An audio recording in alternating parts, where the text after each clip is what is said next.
মন্ত্রণায় আমার মা হলেন চরিত্রহীন জমিদারের কাছে।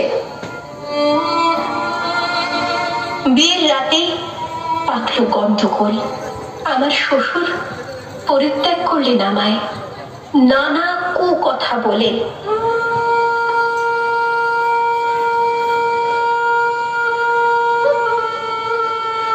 ফিরে যাওয়ার চেষ্টা করলাম শ্বশুর বাড়িতে, কপালে আবার জুটল প্রত্যাখ্যান।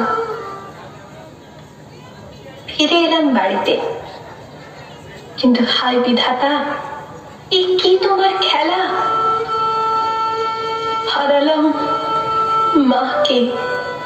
এই পৃথিবীতে আমি আজ একলা। এখন আমি কোথায় যাই, কি করি, কিচ্ছু জানি না।